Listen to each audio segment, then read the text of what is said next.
کربلا تو چلو چلو چلو میرے ہمراہ کربلا تو چلو کربلا تو چلو علم اٹھاؤ کرو مشعل وفا روشن.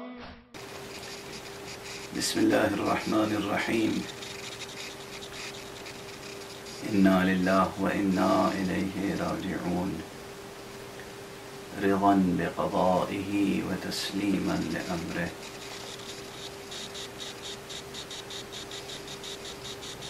ملت قرآن یعنی سچی اور اصلی ملت اسلام، امت مصطفیٰ صلی اللہ علیہ وآلہ وسلم مسلسل ابتلاءات، امتحانات، آزمائشوں اور مصیبتوں سے دوچار ہے، اور ان مصائب میں ایک عظیم مصیبت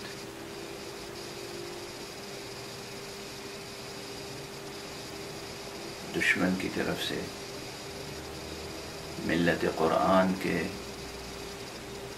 نمائندہ افراد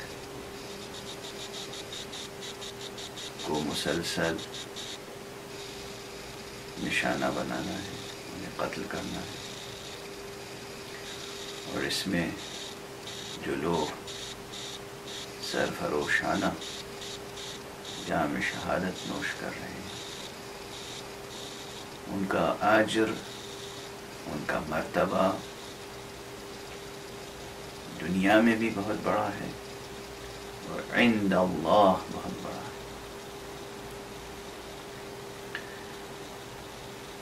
میری ہمت نہیں ہوتی کہ میں وہ کلمہ استعمال کروں، لیکن امام انقلاب اسلامی حضرت آیت اللہ العظمی سید روح اللہ خمینی رضوان اللہ تعالی علیہ شہادتوں پر اشکبار تو ہوتے تھے، مگر شہید خانوادوں کو وہ عز و شرف شہادت حاصل ہونے پر تبریک پیش کیا کرتے تھے. ان کی زبان مبارک سے یہ لفظ تبریک بہت اچھا لگتا تھا. میری ہمت نہیں ہے کہ میں یہ لفظ اپنی زبان سے اپنی طرف سے ادا کروں، مگر برسبیل حکایت میں نے اس کا تذکرہ کیا. ایک شرف ہے، عزت ہے، عظمت ہے، حیات ابدی کا حصول ہے، حیات جاوید کی تسخیر ہے. جن لوگوں کو میں تبریک پیش کر سکتا ہوں امام خمینی رضوان اللہ تعالی علیہ کی زبان میں، اور ساتھ ساتھ تعزیت، تسلیت، ان میں سرزمین پاکستان کی ملت قرآن بھی شامل ہے. وہ ملت قرآن جس کے افراد حسینی مسلمان ہیں. پروفیسرسبط جعفر مرحوم اسی ملت قرآن کے افراد میں سے تھے. فریفتگان ملت قرآن میں سے تھے.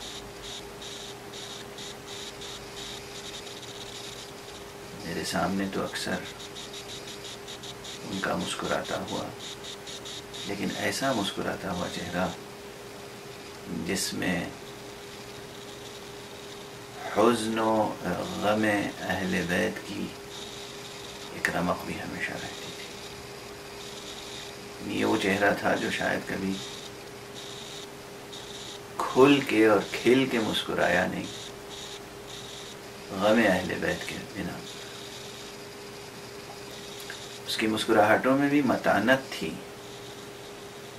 سنجیدگی تھی. سبت جعفر مرحوم غیر معمولی شخصیت کا حامل،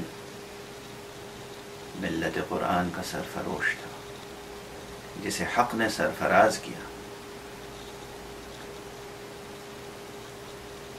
وہ ایک اچھے معلم بھی تھے، اچھے شاعر بھی تھے، اچھے صاحب قلم تھے، تالیف و تصنیف کا ذوق تھا، عزائی ادب کے ایک اہم حصے کی نہایت سلیقہ مندی کے ساتھ انہوں نے ترتیب و تدوین کا فریضہ انجام دیا.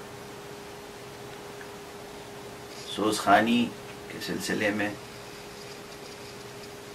عملی کوششیں جس قدر منظم اور نتیجہ خیز انہوں نے کی ہیں، اس کا اجر بھی حق سبحانہ و تعالی سے وہ پائیں گے.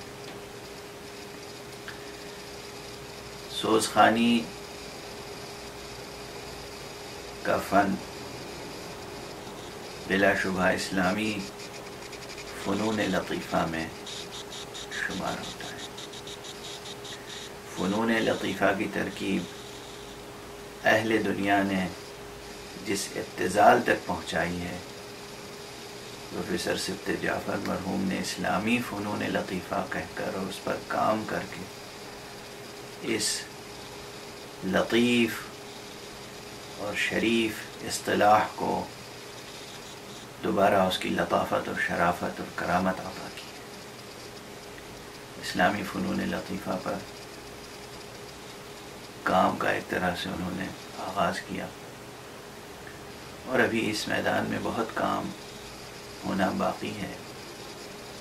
مجھے علم ہے کہ دنیا بھر میں ان کے شاگرد بکھرے ہوئے ہیں ماشاء اللہ. ان تمام شاگردوں سے مجھے امید ہے کہ وہ ان کے اس کام کو جاری رکھیں گے، اور صرف سوزخانی کی حد تک نہیں، بلکہ قرآن مجید کی تجوید اور ترتیل اور تلاوت کے فن سے لے کر تحت اللفظ مرثیہ خوانی اور سوزخانی اور نوحہ خوانی اور ذاکری کے اور دوسرے اسالیب، نثاری، خطابت، ان تمام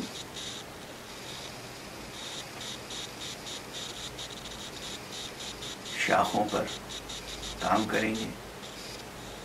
فکری بھی، علمی بھی، تحقیقی بھی، تنقیدی بھی اور عملی بھی.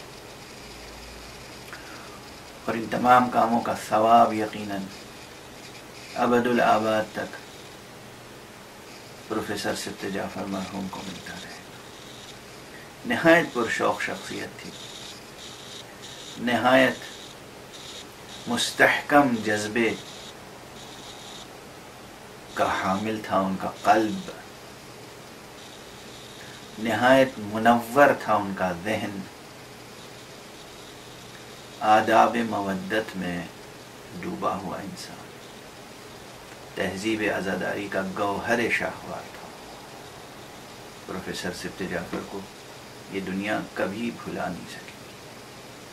والسلام علیکم ورحمۃ اللہ وبرکاتہ.